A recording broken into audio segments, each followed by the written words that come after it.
couple quand la religion constitue une barrière? Que faut-il faire? Eh bien, c'est la question que nous nous posons ce matin. Eh bien, Roch, nos invités nous aideront à répondre à cette question. Et déjà, sur ce plateau, nous avons Monsieur Clément Akobi. Il est écrivain. Bonjour, monsieur. Bonjour, madame, monsieur. Et en face de vous, nous avons Madame Monique Capot. Elle est pasteur. Bonjour, madame. Oui, bonjour, journaliste. Et ce matin? Ça va, en grâce. Et vous? Ok, ça va bien. Bonjour, madame. Bonjour, journaliste. La voix ne sort pas encore. Comment vous êtes une belle dame, donc sortez la belle voix qui se cache derrière. D'accord. Oui.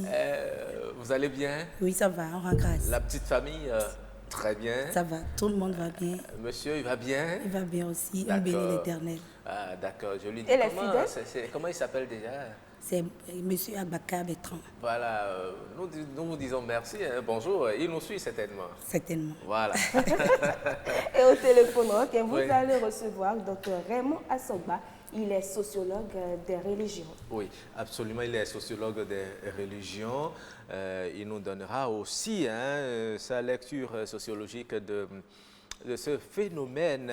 Je voudrais déjà commencer par Monsieur Akobi. Akobi, vous qui avez été présenté tout à l'heure comme un écrivain. Mais si elle l'a fait, c'est parce que vous êtes particulièrement intéressé à cette thématique, le refus de certains parents de donner la main de leur fille, ou bien le refus de certains parents d'accepter une bru parce qu'ils ne partagent pas la même religion.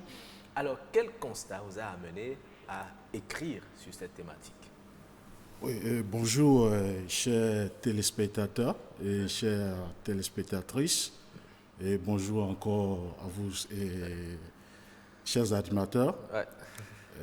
Je vous remercie pour m'avoir offert ce tribune pour m'exprimer sur le sujet. Vous savez, surtout du côté islamique, c'est toujours une question.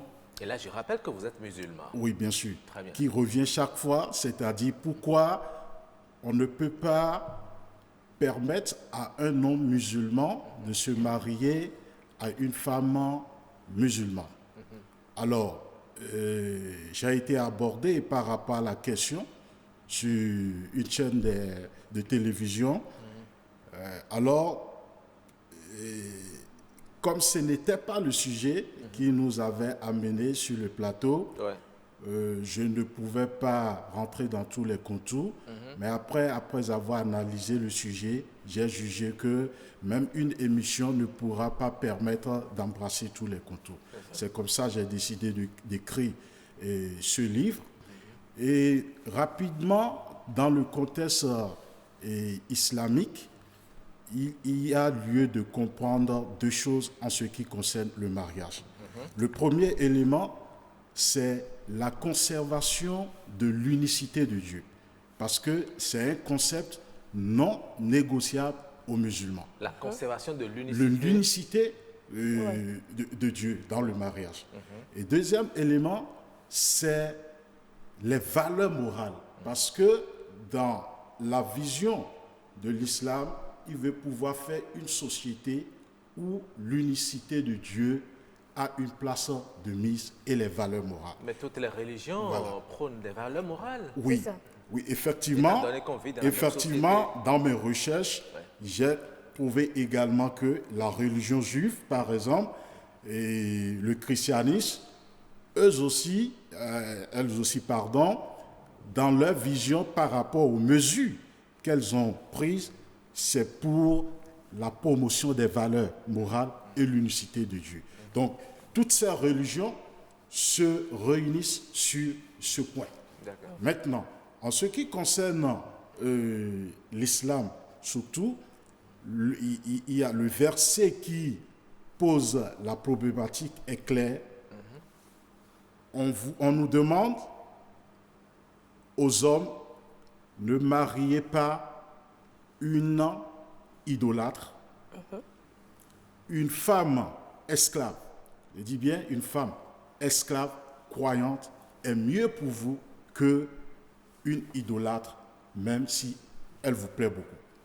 Et également, pour les femmes, on dit un esclave croyant est mieux pour vous qu'un idolâtre, même si il vous plaît beaucoup. D'accord, donc c'est seulement à ce niveau que l'interdiction est faite. Lorsque vous n'êtes pas idolâtre, Oui, dès que vous n'êtes pas idolâtre, tout peut se passer. voilà, Même si vous êtes chrétien. bien sûr, D'accord. bien sûr, mais il a une précision. Il a une précision parce que quand vous prenez ce verset, c'est que un homme peut se marier à une femme chrétienne qui n'est pas Notre religion. d'autres religions. Mais une femme musulmane ne peut pas se marier à un homme musulman tant D'accord. que ce dernier n'est pas converti à l'islam. À l'islam. On comprend. Ça veut dire qu'on donne la possibilité à l'homme musulman Oui, de se marier avec une non-musulmane. Oui. D'accord. Oui. Mais l'inverse est interdit. Et voilà. D'accord. Mais madame, il est fréquent de voir certains parents dire non, refuser le partenaire de leur fille juste parce qu'il n'est pas du même bord religieux. Pourquoi cela? Merci à vous. Je remercie la madame et je vous remercie aussi, monsieur le journaliste. Et moi, je suis pasteur. Oui. Dans notre religion, parfois, nous, on refuse, on s'oppose à ça. Pas parce que c'est une mauvaise chose. Mais ces gens de l'union amènent beaucoup de problèmes aujourd'hui dans les foyers. Parce que l'autre partenaire peut être contre les pratiques religieuses de l'autre. Et cela amène des conflits dans le foyer. Et très souvent, ça amène au divorce. Donc, il est mieux de se séparer, de se quitter dans les fiançailles que d'aller au mariage. Et après quelques années, on se divorce. Mais lorsque vous vous êtes choisi, vous ne savez pas, vous savez très bien, on dit que le cœur a ses raisons, que la raison elle-même ignore. Vous ne savez pas pourquoi vous l'aimez, mais la religion constitue une barrière. Si tant que votre cœur est porté vers l'autre, vous pouvez accepter et faire des concessions dans le ménage, n'est-ce pas? C'est le bonheur que vous recherchez, non? Et c'est le bonheur que nous recherchons. Mais la Bible nous dit, même c'est la Bible, c'est Dieu qui a interdit à ses enfants de se mêler avec des peuples qui sont étrangers. La Bible nous dit même dans le livre des... c'est Dieu même qui a créé. Dieu a créé tout le monde à son image. Dieu n'a pas créé, comment dit-on, l'évangéliste avec deux têtes, le chrétien catholique avec une tête. Nous sommes tous des enfants de Dieu. Le musulman avec 3 têtes, non. Ok, c'est là je m'en vais vous expliquer que nous sommes tous des créatures de Dieu. Bien sûr. Mais nous ne sommes pas tous des enfants de Dieu. Tout le monde ne sont pas des enfants de Dieu. Ah oui? Non. Parce qu'aujourd'hui, Dieu a créé certaines personnes à son image. Mais ils ont choisi être serviteurs de ce que Dieu a créé aussi. Ils sont des créatures et ils servent ce que Dieu a créé. Aujourd'hui, ils ne s'engagent pas à suivre Dieu. Parce que la Bible nous dit que la foi, c'est obéir à Dieu. La foi, c'est obéir, c'est faire ce que Dieu demande. Donc, parfois, la religion devient une barrière pour certains couples, certaines personnes, parce qu'ils ne veulent pas obéir à la voix de Dieu. Et nous pouvons prendre l'exemple de Samson dans le livre de Juges, chapitre 16. La Bible nous dit que Dieu a interdit à ce que les enfants d'Israël se marient avec des femmes étrangères. Mais il a décidé parce qu'il se disait, mes parents ont déjà fait pour eux, ils n'ont qu'à me laisser faire pour moi aussi, ce qui l'a écouté la vie. Si vraiment nous lisons Juges chapitre 16. Mais vous savez, est-ce à dire que parce que nous ne sommes pas de la même religion, si nous nous mettons ensemble, plus tard, il y aura forcément des problèmes, il y aura la cassure. Je le disais tout à l'heure, si les deux s'aiment véritablement, si c'est un amour sincère, ils peuvent parvenir à surmonter ces étapes. Mais on constate beaucoup plus que c'est pour l'honneur de leur famille que ces familles, ces parents brisent le rêve, le cœur même de leurs enfants. Et comme ça, ils cherchent plutôt le bonheur, mais les enfants n'ont pas ce bonheur qu'ils recherchent parce qu'ils savent que celui-là ou celle-là, c'est pour lui ou bien c'est pour elle que mon cœur bat. Mais malheureusement, à cause de ce que veulent mes parents, à cause de ce que veut ma religion, je ne peux pas me mettre avec lui. Monsieur le journaliste, et quand on parle d'un couple aujourd'hui, ce n'est pas seulement l'amour. C'est l'amour plus conscience plus la sagesse. On voit aujourd'hui des gens qui s'aiment vraiment au début, mais après 25 ans, après 30 ans, ils se divorcent. Donc aujourd'hui, nous ne pouvons pas se baser seulement sur l'amour. Si vraiment un couple va réussir, il faut l'amour, la conscience et la sagesse.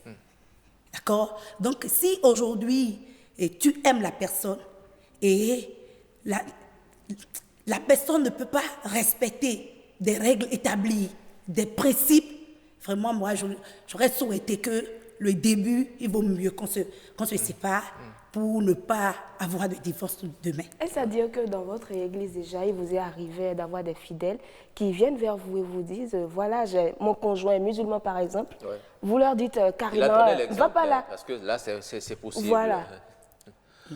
Si dans mon église, quelqu'un vienne me voir pour me dire j'ai rencontré que j'ai rencontré un homme qui est musulman, je ne pourrais pas directement lui dire ne va pas là-bas. C'est l'enseignement qui compte. Il faut enseigner la personne. Bon, moi je peux donner des exemples. Il y a des couples aujourd'hui vraiment. Mais la première des choses qu'on fait généralement, c'est de faire une prière pour chasser. Chasser quoi? Cet vous en esprit. savez des Non, choses. non, c'est pas ça. Mais c'est pour éviter des problèmes. Et parce qu'on a des cas aujourd'hui. D'accord. C'est pour éviter certains problèmes. Parce que aujourd'hui, on peut prendre l'exemple. Et la personne, la fille, elle est évangélique. Et l'homme, par exemple, il ne va pas dans son église. Peut-être il est un idolâtre. C'est un exemple. Et après le mariage, et les fruits des entrailles tardent à venir. Chacun va courir dans son sens. Il y aura deux dieux dans leur chambre. Le charlatan ne peut jamais conseiller la même chose que le pasteur va conseiller. Donc c'est là il y a déjà des problèmes. Les parents de la fille vont courir dans leur sens et les parents de l'homme aussi vont courir dans leur sens. Et là, ça crée des problèmes. Le mari peut dire non, c'est ce que je dis qui va se passer. Car la Bible nous dit que l'homme est le chef du foyer. Là, il pratique maintenant son autorité et la femme ne serait pas d'accord. Les parents de la fille peuvent décider maintenant de dire, fille, s'il ne peut pas te comprendre, là, tu peux quitter. Bon, au début, et si on pouvait se comprendre, et pour régler ces problèmes, j'espère que ça va nous arranger tous. Donc, ce n'est pas que la religion s'impose aujourd'hui aux gens de se marier forcément. Par exemple, chez nous, tu peux être Assemblée de Dieu et épouser une MEF. Ce n'est pas un problème. Tu peux être Pentecôte et épouser Méard. Ce n'est pas un problème. Mais ce qui est interdit, vraiment, il faut que... Vous ne pouvez pas être Assemblée de Dieu et épouser un catholique. Ça, on interdit parce que si tu es Assemblée de Dieu, l'Église catholique a ses pratiques. Assemblée de Dieu aussi a ses pratiques. D'accord. D'accord. Donc, l'Église catholique aujourd'hui, on peut dire, nous, si je suis catholique, j'ai mes chapelets, j'ai l'image de la Sainte Marie que je prie chaque fois. Voilà que l'Église des Assemblées de Dieu n'a pas ces images. Mais dans la chambre, ça peut créer des problèmes. Parce que quand l'autre priait son Dieu, l'autre va dire, ça ne peut pas se passer avec moi. Et ça, même si au début, il se supportait, à la fin, ça ne marche pas. il y aura des problèmes. Oui. C'est assez complexe, C'est sérieux. Monsieur Akobi. Oui, et moi je voulais insister sur quelque chose. Vous savez, la religion n'est pas un objet de distraction. Et le mariage n'est pas un jeu d'enfant. Et il est important, surtout pour la jeunesse aujourd'hui, un jeune, avant de se marier, de se poser la question, quelle progéniture il veut laisser à l'humanité? De par sa progéniture, est-ce qu'il veut contribuer à la construction de l'humanité ou à la destruction de l'humanité?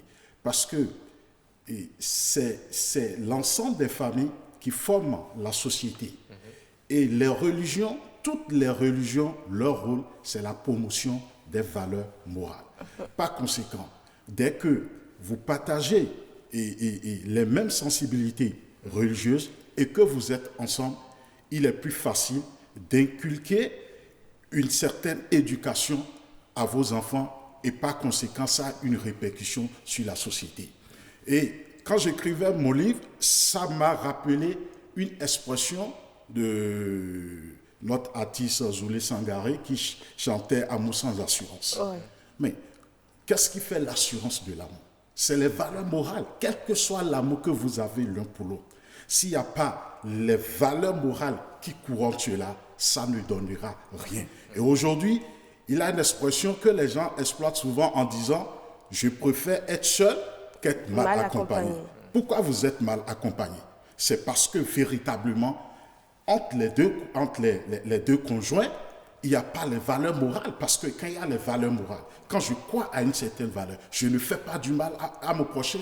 Je ne mens pas. Je ne lui miroite pas ce qui n'existe pas. Et aujourd'hui, il y a une réalité sur le terrain.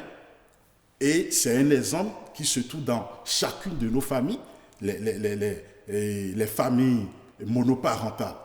Hein, elle a un enfant, 2 enfants, elle est encore chez ses parents, tout et tout. Posez la question à ses filles. Si elles croient encore à l'amour, elles vont vous dire l'amour n'existe pas. Mais l'amour véritablement existe. Non, ces familles monoparentales sont peut-être dues au fait que les parents se soient opposés à l'union de ces deux êtres-là et la femme a dû partir de son côté avec l'enfant.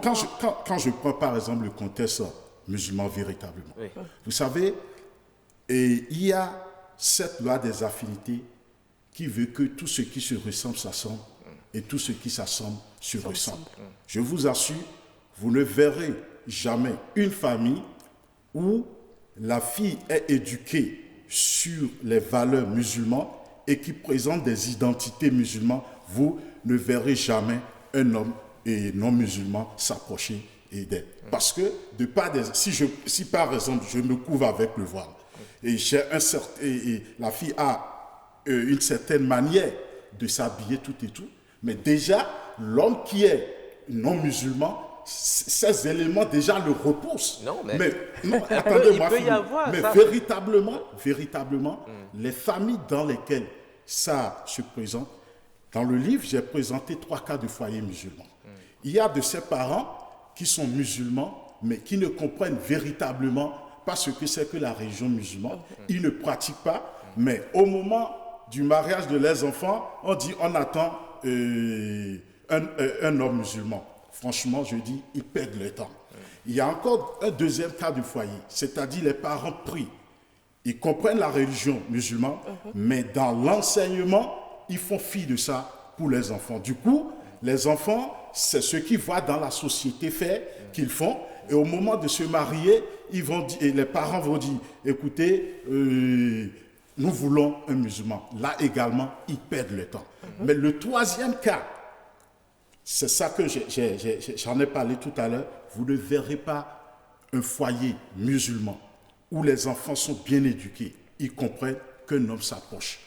Quand il s'approche de là et que c'est une épreuve de Dieu, et quand vous prenez le cas même des prophètes, le prophète Noé, malgré qu'il était un prophète, son fils, parce que il a été éprouvé à un certain moment quand le déluge est arrivé, malgré que son père est prophète, il l'a emporté. Ça, c'est des épreuves de Dieu. Donc, il est important de comprendre que la religion n'est pas un objet de distraction. Parce qu'aujourd'hui, nous investissons pour les études académiques, tout et tout, mais véritablement, dans la pratique religieuse, nous prenons la religion comme une distraction. Et à la dernière minute, quand les problèmes arrivent maintenant, on se réveille.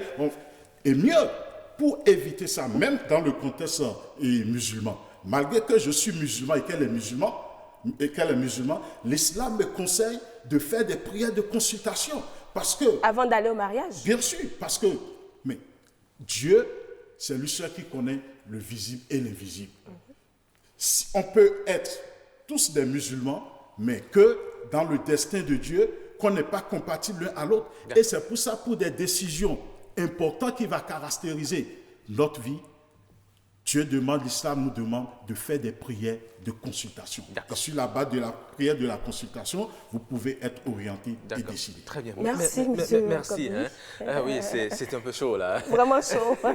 Nous allons voir aussi du côté des citoyens rencontrer ce qu'ils pensent de ces types d'union.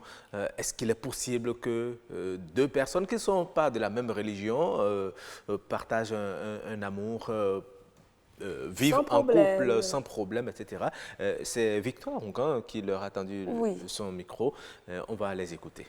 La femme qui est musulmane décide de rejoindre l'église auquel son mari s'est donné. Ça, je vois que le problème ne se pose pas. Mais je vais dire aussi que ce n'est pas bon d'imposer à sa femme ou soit à un homme que tu dois me suivre pour aller dans telle église, dans telle religion. Je vois que ça, là, c'est un peu bizarre à mon niveau, à moi. Et ça dépend de la conception que chacun se fait de la chose. Chez moi, par exemple, moi je suis né, mes parents sont pratiquent les religions endogènes, comme vous le dites, le vaudou et autres. Moi je suis né dedans, je suis dedans. Et mon épouse, elle est musulmane, elle pratique sa religion. Et j'ai mes enfants, certains qui sont chrétiens purs et durs. Donc moi je suis tolérant en matière de religion, ça ne constitue pas une barrière chez moi. Quand vient la période de carême pour les musulmans, elles sortent pendant les 30 jours. Moi je prends 2 ou 3 jours dedans et puis je les aide et puis après, à la fin on tue le mouton, je mange comme tout le monde et puis on fait la fête. Il n'y a pas de souci chez moi. Je demande aux gens d'avoir l'esprit ouvert, de laisser les enfants ou leurs épouses faire les religions qui leur plaisent. C'est tout. C'est pas compliqué. Forcément, le couple ne va pas aller bien. Parce qu'ils ne vont pas avoir le même point de vue sur des questions données. Jésus n'a pas créé une religion. Il est venu passer un message. Mais c'est les hommes qui ont créé tout ce que nous vivons actuellement, à cause de leur doctrine. Je ne peux pas me poser si demain ma fille amène quelqu'un qui est musulman ou mon garçon amène une fille qui est musulmane. Parce que nous appelons le même Dieu. Il n'y a pas de discorde à ce niveau-là, non. 100%. Il est évangélique 100%. Et lui, il est évangélique. Moi, je vais tous les dimanches, je vais à l'église. Il ne refuse pas. La fois passée, je lui ai dit que je vais commencer même catéchisme. Il n'a pas refusé. Il n'a pas refusé. Je n'ai pas encore commencé, mais bientôt je vais commencer. Il n'a pas refusé. Ce n'est pas à cause de ça qu'il va nous diviser. Mes croix ou bien mes chapelets sont toujours avec moi. Mais ce qu'on met comme en main chapelet, il ne refuse pas. C'est moi qui ai enlevé ça là. Il est à la maison. Je suis avec ça toujours. Il ne refuse rien. Église, c'est église. Le problème est que c'est de prier. La prière. Il n'y a pas de condition en amour. D'accord? Ma femme peut être vaudou aussi. Si je l'aime, je vais me mettre avec elle. Ça ne me gêne pas. Si elle respecte mes principes, je respecte comme principe, on va vivre ensemble. Le problème ne se pose pas à mon niveau. Donc peut-être moi, je me dis que c'est l'ignorance qui tue les Africains. Je ne pose rien à mes enfants. Que mes enfants choisissent d'aller à la mosquée, c'est tant mieux. S'ils choisissent d'aller à l'église, c'est tant mieux. Bizarrement, mes enfants, elles vont à l'église par moment. Quand il y a lieu de Ramadan, ils m'accompagnent dans ça. Et quand ils vont grandir, ils auront l'âge de... Ils pourront choisir eux-mêmes les enfants. Je ne vais rien décider à leur place. Ah oui, il y a des parents qui acceptent quand même, mais ils sont tolérants. Oui, on a entendu beaucoup de choses, des positions assez variées. J'ai commencé à noter quelques-unes. Il y a ceux qui sont tolérants, il y a ceux qui pensent qu'il faut avoir l'esprit ouvert et laisser les enfants choisir. Il y a ceux qui pensent que Dieu n'a pas créé une religion. Il est venu faire passer simplement un message. Il y a ceux qui disent que c'est seulement la prière, que vous soyez d'une religion ou d'une autre, il faut prier. Il y a d'autres qui pensent que c'est l'ignorance des Africains qui amène à tout ça. Vous avez également suivi avec nous. Qu'est-ce que vous pensez de ces différents types de réactions?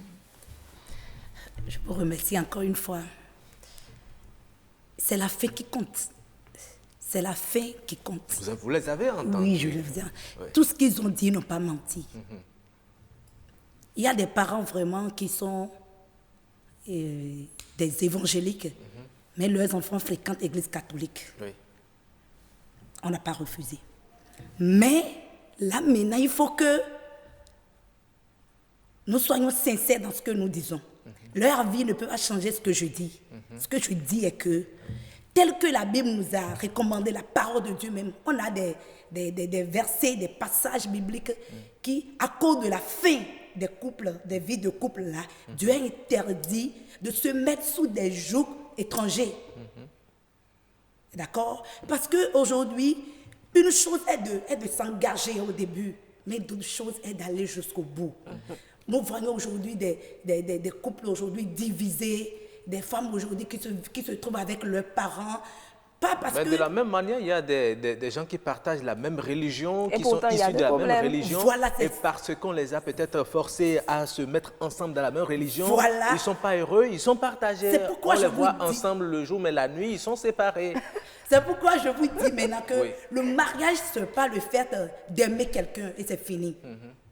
Quand tu aimes la personne, il faut la conscience, il faut la sagesse. Aujourd'hui, on voit des pasteurs aujourd'hui qui se marient mais qui se divorcent rapidement. On voit ça. Ce n'est pas parce qu'ils sont des pasteurs que cela ne pouvait pas arriver. C'est manque de conscience. Mais si tu aimes la personne, si tu n'es pas conscient, si tu n'as pas la sagesse de diriger ton foyer, de diriger ta petite famille, mais tu vas récolter des choses. Donc ce que nous disons maintenant, il faut que si nous voulons nous mettre ensemble, il faut qu'il y ait la conscience, la sagesse. Il ne faut pas parler seulement de l'amour. Parce que tout ce que nous disons aujourd'hui, amour, là, il y a d'autres qui sont des coups de foudre. Parce qu'il faut que, quand on se mette ensemble aujourd'hui, la dernière fois, moi, j'ai posé la question à mon maman, pourquoi, avant, là, il y avait des parents qui restaient ensemble jusqu'à ce que le mari décède ou bien la maman décède. Mais aujourd'hui, pourquoi? Déjà 5 ans de mariage, 12 ans de ménage, on se sépare, ou bien l'amour finit, les comportements changent, juste parce qu'on n'est pas mature. C'est la maturité qui manque aujourd'hui. Mais à ce moment-là, ce n'était pas la religion qui consolidait les Ce n'est pas la religion qui consolidait. Les parents se mariaient seulement avec une bouteille de sorabi. Tu prends ta femme et puis c'est fini. Et puis c'est la belle vie. Mais il y avait de l'ordre. D'accord, très bien. Vous permettez, vous allez revenir là-dessus tout à l'heure. Nous sommes déjà en ligne avec notre sociologue des religions, Kaovi Raymond Assogba. Bonjour. Bonjour, monsieur le journaliste. Oui, aujourd'hui, le débat porte sur la vie de couple lorsque les différents partenaires ne partagent pas la même religion. Est-ce qu'il est possible qu'ils vivent en couple? Alors, expliquez-nous déjà pourquoi certaines familles s'opposent au fait que lorsque leurs enfants ne partagent pas la même religion, ils ne doivent pas vivre ensemble. Oui. Merci beaucoup. Je salue tout le plateau et salue tous les téléspectateurs et téléspectatrices. Et vous répondez également. Oui, merci. On parle surtout de mixité de couple et qui est la manière de vivre avec quelqu'un, soit quelqu'un qui est de cultures différentes, de nationalité, de religion. Mais ici, on parle de religion. Et le problème qui se pose dans ce domaine, c'est pour le couple mixte, c'est de négocier un signifié commun. C'est-à-dire qu'ils doivent s'attendre à de nombreuses découvertes. Construire ensemble des référents, un référentiel qui dialectise, c'est un gros mot, mais un référentiel qui tienne compte de leurs particularités. Et dans ce domaine, il faut dire que tout le monde s'attend, alentour de ce couple, tout le monde s'attend à des désaccords sur des manières de faire ou de vivre au quotidien. C'est-à-dire que cela n'est pas évident. Cela demande un travail. Donc c'est une conquête. C'est une conquête à faire. Et il y a 2 problèmes qui se posent lorsque 2 personnes de religions différentes se mettent ensemble. Premièrement, c'est comment faire durer le couple. Ensuite, comment gérer le conflit et autres désaccords au sein du couple. Tout de go, je veux dire que se mettre ensemble quand même, c'est une opportunité de joie beaucoup d'émotions, mais aussi des solutions pour régler les problèmes de l'existence. Tout à fait. L'âme principale du couple mixte en religion, c'est le dialogue. C'est le dialogue. Le dialogue. Donc, mais lorsque les parents s'interfèrent et qui s'opposent à cette union, même quand vous les affrontez, vous décidez de vivre votre amour et que vous tournez dos à leurs principes, parfois on a l'impression que ça ne va pas très bien. Est-ce que c'est une manière de dire que ce sont les parents qui sont en train de vous envoyer des mauvais sorts, ou bien comment expliquez-vous cela? Non, il faut dire que c'est l'environnement psychosocial du couple qui se construit. Et les parents ont une appréhension parce qu'ils veulent, ils pensent à la sécurité de leur enfant. Voilà, donc c'est surtout ça. Maintenant, il faut dire que c'est un milieu de défis à relever. Et moi j'ai pensé qu'il y a 5 compartiments qui encadrent la gestation, la croissance, l'éclosion de la mixité en couple. Le premier compartiment pour moi, c'est que ceux qui se mettent ensemble ainsi doivent être plus forts que le candidaton. Donc lorsqu'on dit les parents, c'est pas tellement les parents pour les parents, mais c'est le candidaton. Vous voyez un peu. Et là, l'impératif pour ceux qui se mettent ensemble, c'est ne pas chercher à se justifier auprès des autres. Être déterminé à s'assumer. Et ils savent qu'ils doivent craindre les a priori. Les a priori, ce sont les réflexes, les prérequis liés à leur propre éducation. Parce que ce sont 2 personnes qui ont reçu une éducation différente. Le deuxième compartiment, il doit pouvoir gérer les questions qui fâchent. D'accord?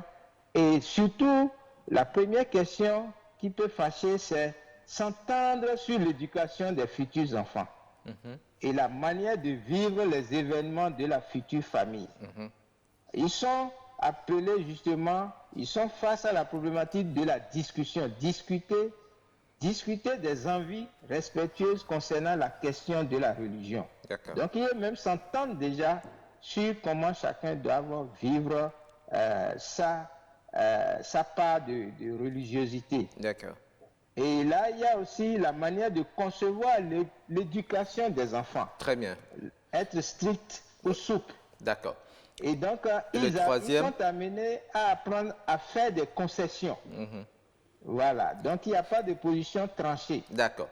Le troisième compartiment, c'est qu'ils doivent faire face à des désaccords, des ressentiments qui choquent parfois, il faut des compromis. C'est ça. Le quatrième compartiment, surtout nous l'avions déjà dit que c'est l'axe central de ce qu'on appelle amour, parce que l'amour là a plusieurs des références culturelles, idéologiques et autres. Mais ici, pour eux, c'est le dialogue qui remplace ce mot amour-là. Et le dialogue est fondamental. D'accord. Parce qu'il permet à chacun de se projeter dans l'esprit de l'autre. Oui, d'accord. Ce qu'on appelle la compréhension. Oui. Il permet de découvrir qu'il y a plusieurs façons de penser. Oui. Donc, acceptation de la différence au plan psychologique et de l'éducation. D'accord. Il y a aussi l'obligation de se comprendre, d'accord? Mais il y a aussi l'obligation, c'est surtout un choix volontaire que chacun fait de se départir de ce qu'il sait, de ce qu'on lui a appris, et pour découvrir la manière dont l'autre voit les choses. D'accord. Pour nous résumer, oui. Et il doit faire, et chacun est amené à faire un pas vers la religion de l'autre. Ok, d'accord.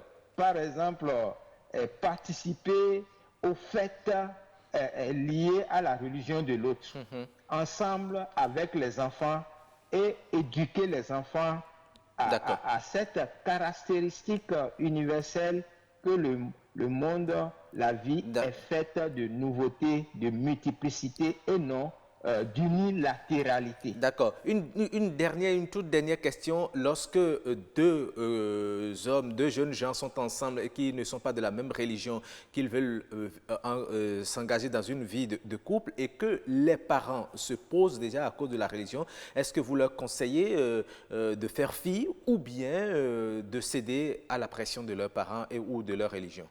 Je pense que fondamentalement ici, c'est la religion s'oppose à la liberté. Et par rapport à ça, vous allez découvrir qu'en ce début du 3e millénaire, et cela a été préparé par la fin du 2e millénaire, il y a un mode de vie d'éducation des enfants en laïcité qui conteste la suprématie de la vie des parents sur la religion. En fait, ici, il faut dire, il y a une réalité consubstantielle. C'est que lorsqu'on parle de religion et d'église, c'est en fait le mode de vie des peuples qui ont inventé ces religions et ces églises. L'église, en fait, c'est la famille. C'est-à-dire que les gens se retrouvent ensemble. C'est ce que ici, nous, on appelle accord. D'accord. Donc, ça veut dire qu'on transplante, en fait, un espace. Parce que l'église est un espace économique, un espace financier, un espace de joie, un espace social, un espace culturel. Et alors que, bon, quand vous prenez l'Afrique, vous prenez le Bénin, chaque enfant, chaque fille, chaque femme est issue d'une famille, d'un accord. D'accord. Et dans cet accord, on retrouve tous ces aspects économiques, financiers, etc. Donc, il y a ce que j'appelle une greffe de l'espace de règlement des situations. Le mariage même se définit au sein de l'accord. D'accord. Merci. Voilà un peu la problématique du greffage, mais que aussi j'appelle emprunt culturel. Ce sont des emprunts culturels qui doivent nourrir déjà ce que nous vivons ensemble. Merci beaucoup, Dr Raymond Assogba, d'être intervenu dans cette émission. Oui. Tout le plaisir a été pour moi. Voilà. Alors, nous revenons sur ce plateau. Monsieur Akobi, vous avez suivi comme nous, Monsieur Raymond. Il dit que si deux jeunes n'arrivent pas à se mettre ensemble, c'est à cause du qu'en dira-t-on. N'est-ce pas de l'hypocrisie finalement? Bon, sur cet aspect, je ne partage pas son avis de qu'en dira-t-on, parce que en termes de mariage mixte ou mariage interreligieux, c'est d'abord les parents, les géniteurs qui ont une influence.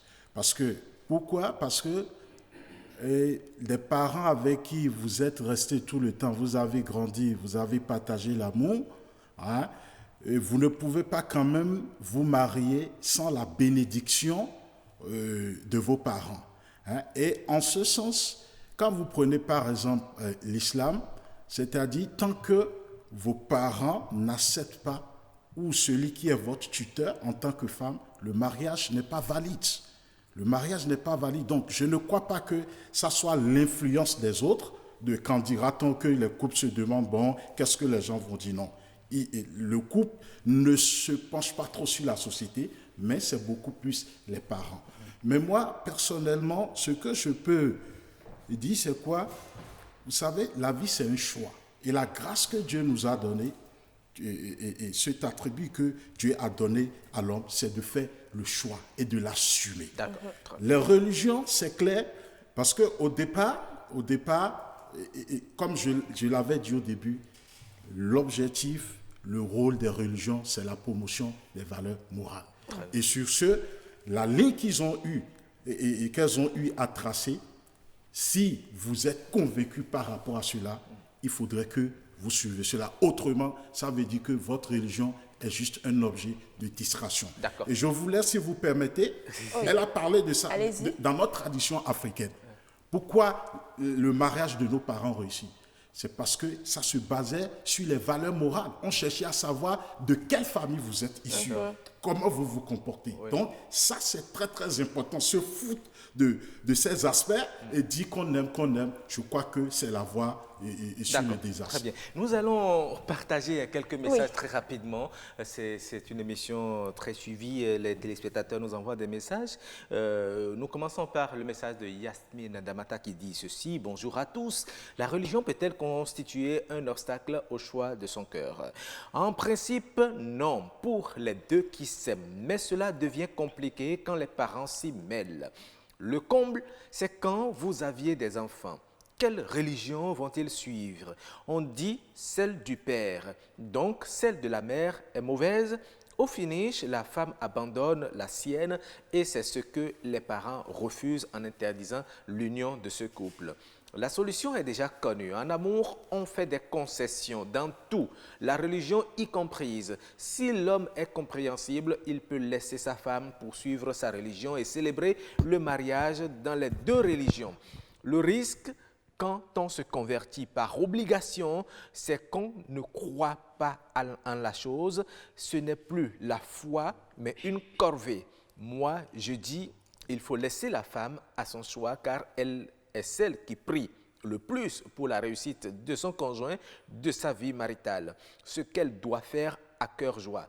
Aussi, la femme doit apprendre à faire aimer sa religion à son homme, lui montrer le respect et l'avantage qu'elle a pour sa religion. Oui, et Bachioumba, il dit ceci, il est souhaitable que l'homme et la femme soient de la même confession religieuse pour une base harmonieuse, certes bénéfique pour l'épanouissement des enfants. C'est vrai que Dieu est un pour tous, mais la manière de l'adorer diffère selon l'option religieuse. La religion peut être un obstacle au choix de son cœur quand il n'y a pas de concession.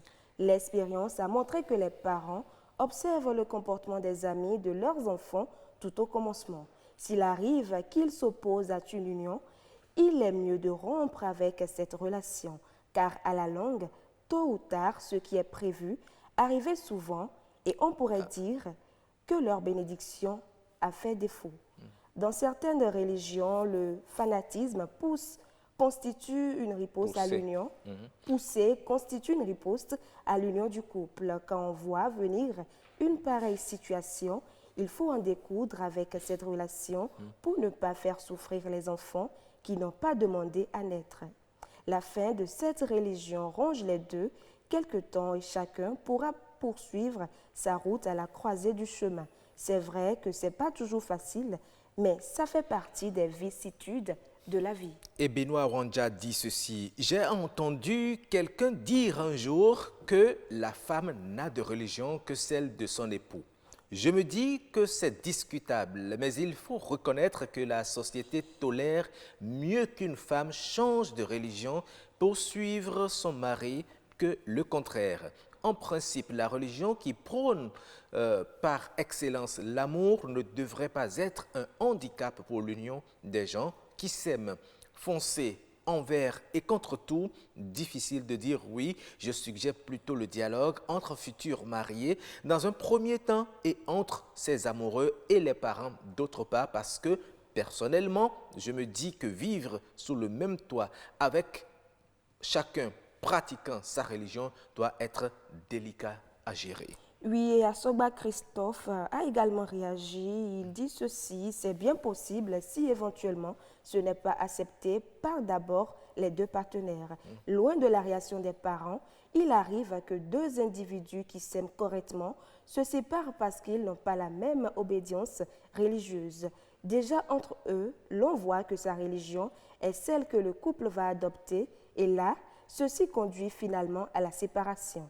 D'autre part, c'est les parents qui constituent l'obstacle et pour eux, si ton futur conjoint n'est pas de notre religion, ne l'amène pas à la maison, ceci met ces derniers dans une instabilité qui finissent par se séparer, le cœur serré. Et il dit que faire dans ce cas?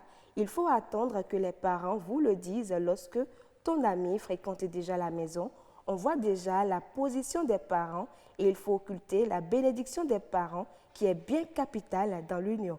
En résumé, il faut la fréquentation et l'accord des parents. Et il dit, faut-il accepter se convertir? Par amour, je dirais non. Mais par convenance, la femme peut se convertir comme l'homme aussi peut le faire, ceci surtout dans le but d'une bonne éducation des enfants. Le risque ou avantage, selon moi, si c'est par amour, le risque est trop grand, car dans ce cas, l'amour est accroché à une potence qui peut un jour céder. Le seul avantage, c'est se mettre ensemble. Voilà. Et Madame Andrea Bachiomba qui revient dit se convertir, surtout par rapport à cette question, se convertir n'est pas la meilleure solution toutes les fois car ça devient une contrainte et cela rattrape tôt ou tard. Avantage, au début tout va bien comme sur des roulettes. Quand les parents rebelles ne sont pas en vie, le couple évolue si l'amour y est. Le risque est assez grand quand les parents sont en vie car vous êtes laissé seul, sans soutien et cela peut être suicidaire pour vous si vous avez une santé fragile. Et elle dit ceci, c'est vrai que ce n'est pas aux parents de choisir un mari ou une femme pour un enfant, mais le mot des parents peut ramener des fois à la raison et que les parents peuvent orienter un choix porteur ou accompagner leur enfant dans son choix. La vie du couple aussi, c'est Dieu qui donne quand on pense en bon croyant.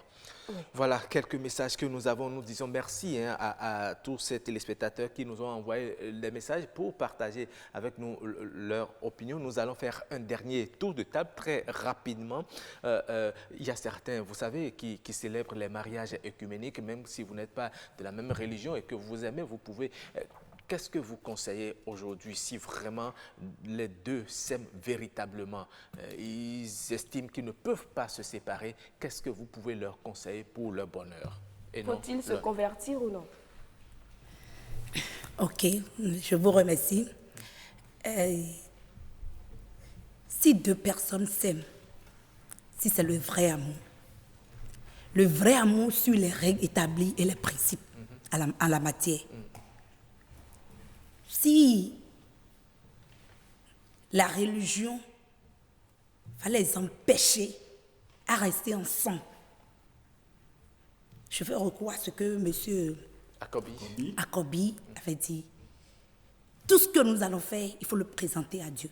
D'accord. Parce que parfois dans la Bible aussi, on a vu certaines personnes à qui Dieu même a recommandé d'aller prendre telle femme comme épouse. Je prends l'exemple de Jephthé. Donc si la femme est chrétienne et l'homme n'est pas chrétien, et ils s'aiment au début, la femme a encore la chance de gagner le cœur de son homme. Comme c'est le début, si vraiment il y a l'amour, on essaie d'obéir certaines choses d'abord. Elle a encore la chance de gagner le cœur de son homme. Mais je ne vais jamais souhaiter à ce que c'est l'homme qui gagne le cœur de la femme pour qu'elle laisse sa religion. Parce que Dieu ne tue pas, Dieu ne fait pas du mal. L'église aujourd'hui, la religion aujourd'hui, c'est une bonne chose. Et je dis souvent aux filles que la jeunesse a plus d'avantages dans la religion que les parents. D'accord. Merci beaucoup. Oui, merci beaucoup à vous. Oui, vous avez également 30 secondes pour votre mot de fin, très rapidement.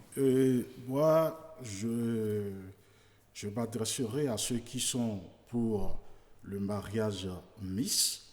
Si vous êtes d'une religion donnée et que vous voulez marier une personne d'une autre religion, il ne faut pas mettre la charrue avant les bœufs. Il est important, avant la concrétisation du mariage, avant même les fiançailles, que vous puissiez préparer le terreau pour pouvoir convenir de comment vous voulez mener votre vie.